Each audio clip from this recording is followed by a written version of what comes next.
Item número SCP-227-KO. Classe de objeto: Keter.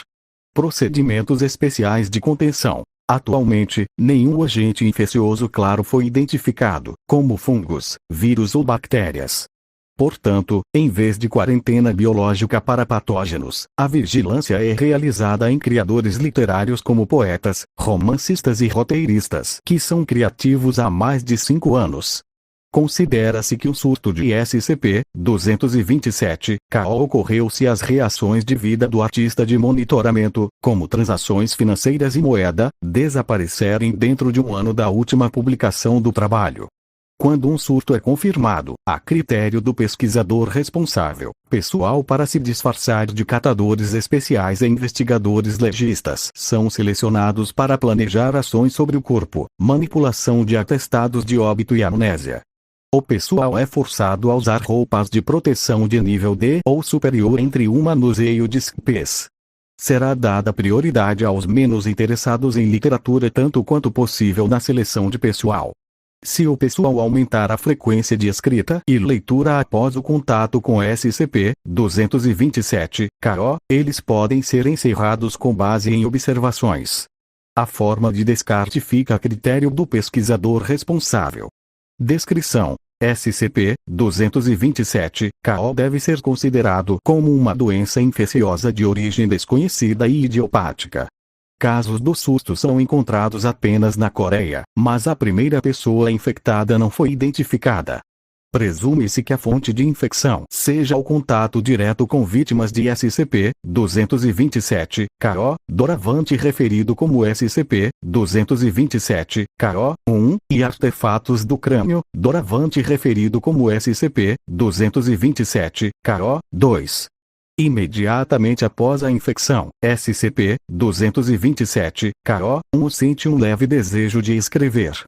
Os sintomas iniciais são pichações, postagens nas redes sociais, trabalho de escritório, etc. Independentemente da extensão do texto, da compreensão da leitura ou da capacidade de escrita, parece que a eficiência do trabalho aumenta porque a escrita é produzida.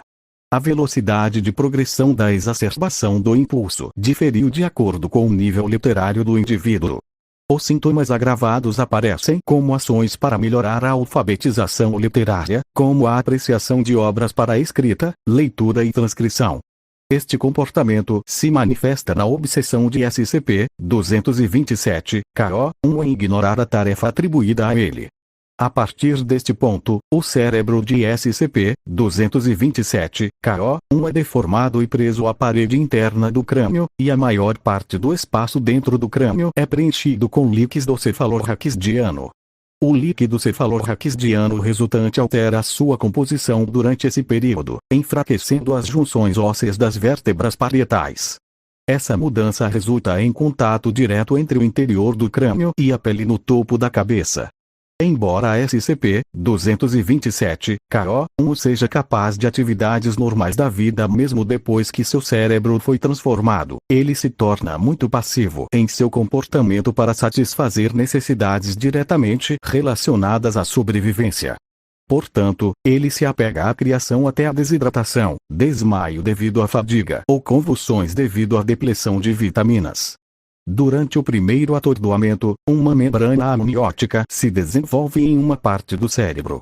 Novos vasos sanguíneos, tecido muscular e células-tronco são criados dentro da membrana amniótica, e as células-tronco e nutrientes na membrana amniótica são usados para fibras, síntese de pigmento de melanina e formação do cordão umbilical. Neste momento, observou-se que o cordão umbilical se desenvolve a partir da medula oblonga do cérebro. Após se recuperar do primeiro atordoamento, SCP-227-KO-1 continuará a criar o máximo possível, mas será atordoado novamente dentro de uma semana devido ao rápido esgotamento de nutrientes devido à deformação cerebral.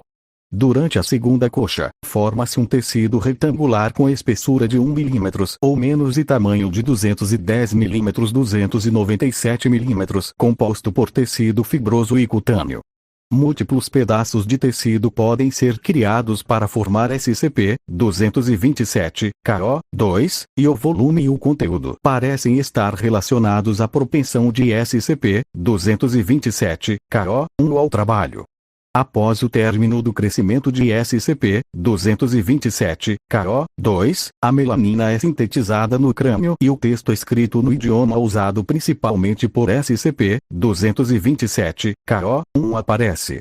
Como característica especial, nenhum erro foi encontrado em SCP-227-KO2 descoberto até agora, exceto por erros de digitação e inscrições destinadas a efeitos literários.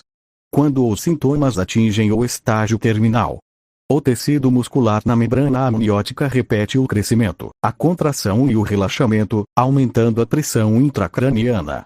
Em um determinado momento, o tecido muscular que cresceu o suficiente para cobrir completamente a parede interna do crânio se contrai e pressuriza o líquido cefalorraquidiano.